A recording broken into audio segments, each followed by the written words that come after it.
헌재 선고가 미뤄지고 있는데요. 예상보다요. 과거에 노무현 전 대통령이나 박근혜 전 대통령에 비해서 이미 변론 기일은 다 끝났고 평의는 계속하고 있다는, 왜 이게 늦어지고 있다고 보시나요? 대표님께서. 결론은 나왔고요. 결론은 나왔습니다. 결론은 나왔고 결정 문안을 다듬는 것 아니냐 하는 그런 생각을 합니다. 네. 결론이 나왔지만은 거기에 대해서 별도의 의견을 낼 수가 있거든요. 그걸 이제 보충 의견 또는 별개 의견이라고 그래요. 네. 예. 그러니까 결론에는 동의하지만은 요런 점에서는 나는 생각이 다르다 하는 것을 밝히는 경우가 있어요. 네. 그리고 이게 워낙 역사적 사건이니까 단어 하나하나도 실수가 있어서는 안 되고. 그렇죠. 그리고 이것은 뭐 앞으로 길이 남을 한국 헌정사의 가장 중요한 문서 중에 하나니까. 네. 얼마나 거기에 신경을 쓰겠습니까? 그렇죠. 일단 발표되면 그걸 밑줄 쳐가지고 꼬투리 잡는 사람도 있을 것이고. 그러네요. 또 그 문장을 인용을 해가지고 자신의 논리를 강화하려는 사람들도 있고 하니까 그건 뭐 한치의 오차도 없어야 됩니다. 그게 구두점 하나도 정확하게 찍어야 되고. 네. 그러니까 저는 그 작업을 하고 있다고 봅니다. 결론은 파면인 거죠, 대표님? 그 파면일 수밖에 없잖아요. 그죠? 예. 왜 일 수밖에 없다고 생각하시나요, 대표님께서? 뭐 간단하게 이야기하면은 네. 파면이 아니면은 기각인데, 그죠? 그렇죠, 기각이죠. 각하는 아닌 거고. 각하가는 건 없는 거고 기각이면은 현직에 돌아가니까. 현직에 돌아간 뒤의 상황은 가공할 사태가 예견되는 것 아니겠습니까? 네. 우선 군 통수권자로서의 윤석열 대통령이라는 말이죠. 네. 그러면은 저렇게 예측이 어려운 사람이 군 통수권을 행사하도록 내버려 두어야 하느냐 하는 어마어마한 문제가 생깁니다. 네. 그리고 윤석열 대통령이 돌아갈 가능성은 거의 전무하지만은 네. 뭐 질문하시니까 가상으로 돌아갔을 때 어떤 행동을 할 거냐 하는 것은 그 직속 부하인 김용현 전 국방장관을 보면 됩니다. 아니 두 사람이 이번 주모자 아닙니까? 그죠? 실제 병력을 동원한 사람은 김용현 네. 전 국방장관이고 네. 이분이 계속 옥중에서 메시지를 내고 있어요. 맞아요. 최근 메시지를 보니까 야 이러다가는 큰일이 나겠다는 그런 공포감이 나오더라고요. 네. 제일 서두에 뭐가 나오냐 하면은 그 선관인지 민주당인지 그 주어가 없는데 네. 일단 중국, 북한과 합작해가지고 부정선거를 저질렀다. 아닙니까? 그죠?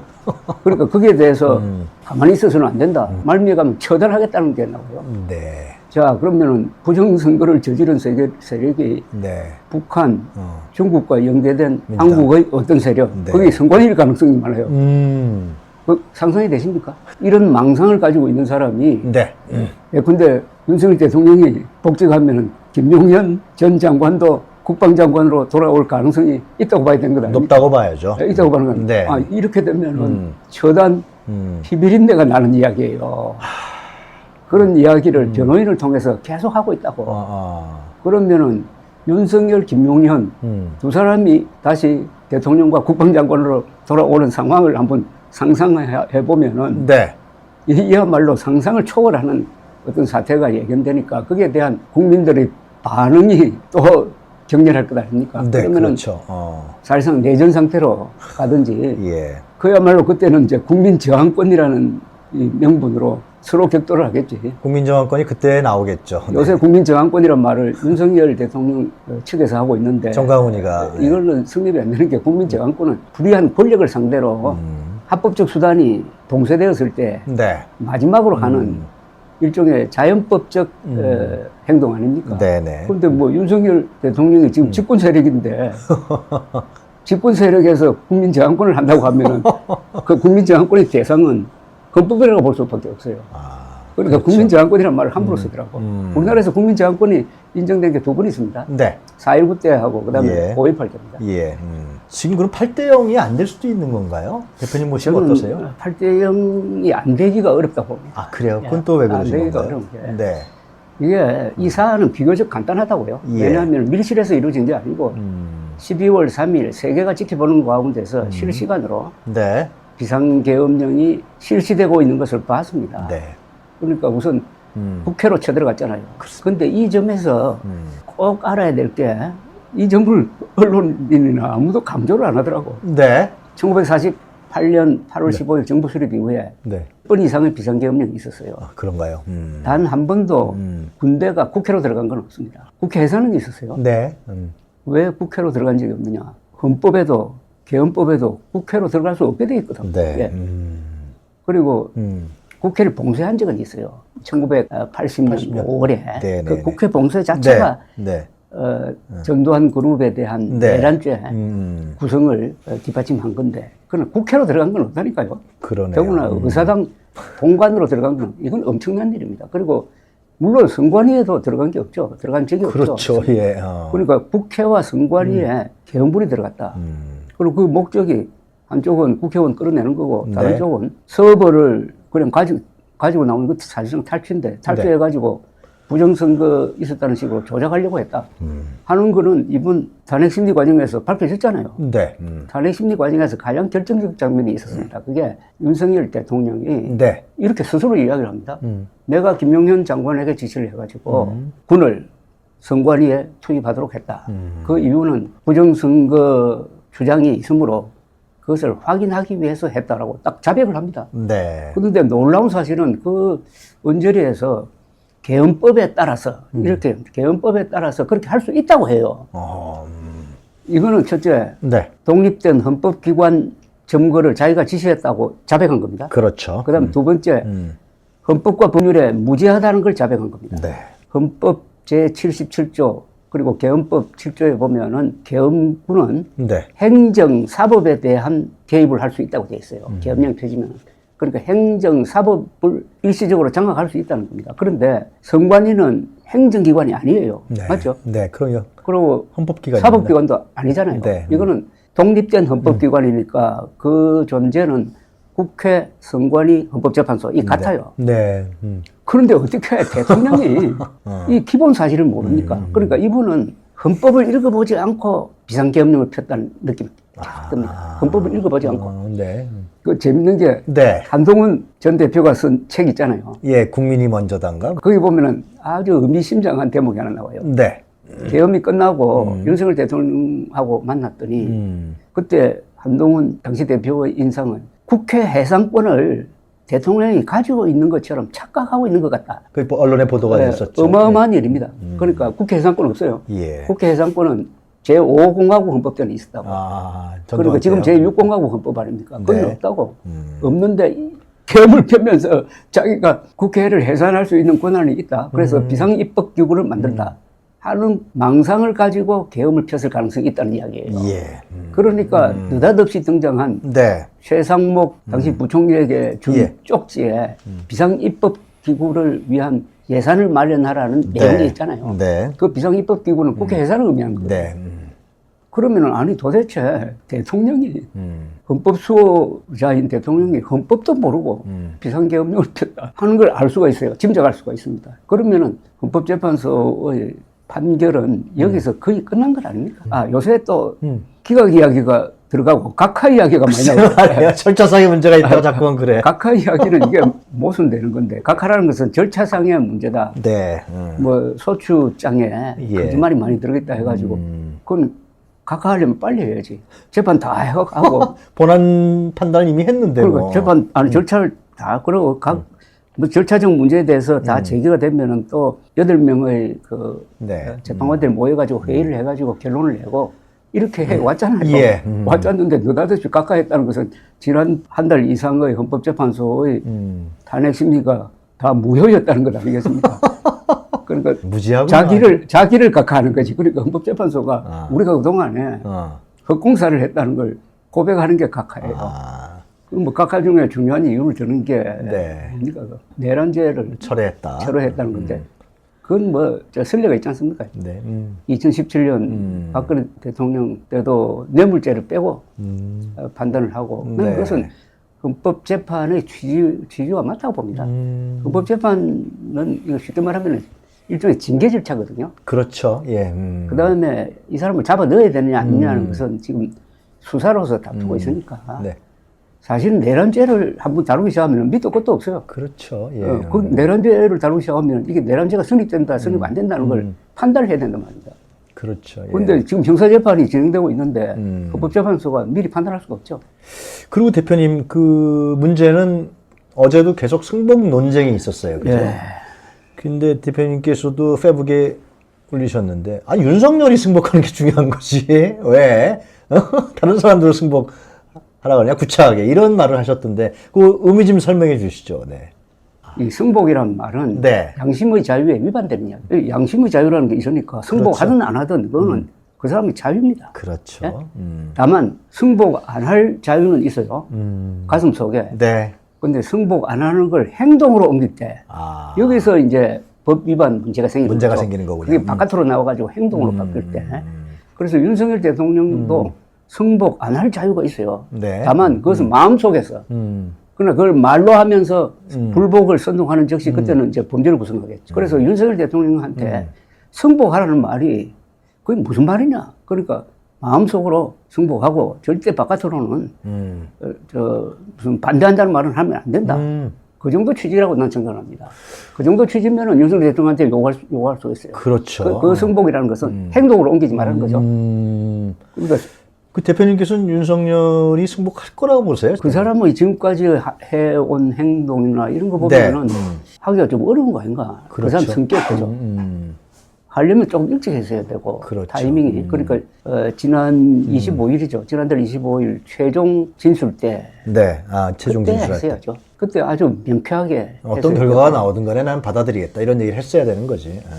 그리고 저는 지금 그 이후에 윤석열 대통령이 승복한다는 공개적인 말을 안 한 게 네. 이번에 파면 결정하는데 상당히 불리하게 작용했다. 근데 헌법수호 의지가 없다는 것 아닙니까? 그렇죠. 헌법. 그런데 이게는 지금 이제 윤석열이라는 사람이 어떻게 행동할지는 우리가 알 수 없지만 문제는 국민의힘과 국민의힘 의원들은 지금 릴레이로 그 지금 헌재 앞에서 계속 다섯 농성을 하는데 62명이나 했대요, 지금까지요. 그리고 이제 계속해서 반대 집회를 하고 있는 극단주의 세력, 이들이 문제가 되지 않을까라는 우려가 전 사회적으로 있습니다. 이 문제는 대표님 어떻게 해야 됩니까? 저는 아주 부정적으로 보는데요. 네. 제가 국민의힘의 최근의 계엄 사태 이후의 국민의힘의 행동만 가지고 비판을 하면은 네. 그 국민의힘에 좀 억울해요.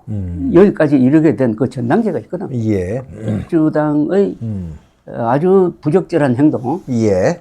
뭐 흔히 요새 줄타내기라고 이루어지고 네, 네, 그리고 네. 국회 다수당이 된 이후에 국회 다수당이 최근에 된 게 아니고 2020년 4월부터 국회 다수당이잖아요. 네. 그러면은 해수로 하면은 올해가 6년째라고 6년째 국회를 장악해가지고 민주당이 보여준 문제적 행동의 연장선상에서 지금 국민의힘이 거기에 대한 반작용으로서 무리한 행동을 하는 점이 있어요. 네. 그래서 그 전단계를 딱 빼면은 마치 민주당은 그동안에 아주 합헌적이고 예. 합리적인 행동을 한 것처럼 오해를 줄 수 있다는 점을 먼저 네. 말씀드리고 네. 최근에 있었던 국민의힘의 행동에는 몇 가지 논리적 모순이 있습니다. 첫째, 이 윤석열 대통령 탄핵 소추안은 통과될 때 국민의힘 의원들이 한 10명 정도 동참했죠. 찬성했죠. 네. 그리고 계엄 해제안을 통과시킬 때는 18명이 동참을 했습니다. 예. 그러면은 그 계엄 해제안도 그렇고 탄핵 소추안도 그렇고 이건 국회의 의사입니다. 그렇죠. 국회. 그래서 국회 소추단 아닙니까? 그러니까 국회 소추단이지 이게 민주당 소추단이 네. 아니라고요. 그럼 거기에 가결에 일단 참여한 국민의힘도 이 의사에는 공통적으로 참여하고 있다고 봐야 돼요. 그렇습니다. 그죠? 그건 자기 부정입니다. 국회이기 때문에. 예, 그래서 당 차원에서 개별적으로는 그게 가능한지 그것도 좀 논란의 대상인데 네네. 일단 국회 소속인 국민의힘이 국회 소추안을 정면으로 부정한다 하는 데는 논리 모순이 생깁니다. 그 다음에는 뭐 많이 요새 그런 데고 있지만 네. 광장 세력과 손을 잡고 네. 또는 광장 세력에 끌려다니면서 헌법재판소를 압박하고 맞아요. 선관위도 압박하더라고. 그렇지. 여기에 또 논리 모순이 있는데 특히 부정선거 음모론이 사실이라면은 부정선거가 과연 있었다고 하면은 지난해 4월에 있었다는 이야기인데 그렇죠. 그때 선거에 참여해가지고 떨어진 국민의힘 후보자가 한 한두 명이 100여 명이 아니죠. 되는데 그죠? 한두 명이 아니에요. 한 사람도 왜 내가 억울하게 떨어졌다는 이야기를 안 합니까? 그리고 사전투표 해라고 권장했잖아요. 네. 이번에는 사전투표 해도 안전합니다. 과거에 없었던 수금표 단계를 하나 집어넣었습니다. 네. 이렇게 호소했잖아요. 그래 놓고 요새 와가지고 뭐 부정선거 있었다는 또 이야기는 안 해요. 그러면서 사전투표 제도를 뭐 바꿔야 된다고 또 이런 이야기를 하더라고요. 여기서부터 또 다른 중대한 논리 모순이 생겼어요. 네. 아니 윤석열 대통령은 부정선거가 있었다고 하고 예. 선거를 현장에서 뛴 선수들은 없었다고 하고. 없었다 그러고. 그러니까 이게 예. 뭡니까 이게. 부정선거 음모론에 접수가 된 국민의힘이라는 인상을 많이 주고 있어요. 네. 이 음모론은 사교성이 있습니다. 음모론이라는 거는 극단적일 경우에는 광신도가 돼버리거든요. 맞아요. 네. 그러니까 본인도 불행해지고 가족도 불행해지고 그 사람이 소속된 조직도 분열이 되고 네. 이번 계엄 사태에서 계엄 사태 그 자체보다도 윤석열 대통령이 있지도 않은 부정선거가 있었다고 주장을 하면서 공정했던 지난 4월 총선을 총선 결과를 승복하지 않고 네. 군대를 동원해가지고 선관위를 설득해가지고 예. 부정선거가 있었다는 어떤 조작된 결론을 만들어내고 그걸 근거로 해가지고 국회를 해산하고 비상입법기구를 만들고 하려는 정책 틀 속에서 이루어졌다면 이건 망상이거든요. 네. 망상적 계엄이죠. 망상적 계엄. 자, 그런데 대표님, 그 국민의힘, 그렇다면 국민의힘이 이제 파면돼서 조기 대선이 열리게 되지 않습니까? 네. 행보가 참 이게. 이만저만한 지금 딜레마가 아니죠. 그렇죠, 예. 이만저만한 딜레마가 아닌데, 뭐, 8대 0으로 인용이 된 이후에 국민의힘의 처신은 네. 너무나 어려울 거예요. 글쎄 말이에요. 너무나 어려울 거예요. 그리고 그것은 정말 상상하기도 힘들 정도로, 물론 이성적으로 생각하면 그날부로 딱 정리를 해가지고, 이제 탄핵 결정문을 다 수용한다. 네. 수용한다는 말은 윤석열의 비상계엄은 헌법 위반이다. 중대한 잘못을 저질렀다. 이제 헤어지겠다든지 뭐 옹호하지 않겠다. 네. 조기 대선에 전력을 다하겠다. 이렇게 선을 아주 클리어컷하게 딱 끊을 수 있느냐? 안 되잖아요. 그게 안 되면은 어떻게 됩니까? 안 되면은 결국은 뒤죽박죽이 돼버리고 정체성에 문제가 생기고 네. 결국은 안 되면은 음모당 비슷하게 돼가지고 계속 극단적 길을 가면서 선거를 포기하는 게 되는 거 있잖아요. 선거도 포기하게 된다. 그러니까 양쪽 방향의 운동이 일어나겠죠. 한쪽은 네. 결별하자. 한쪽은 그냥 끼고 가자.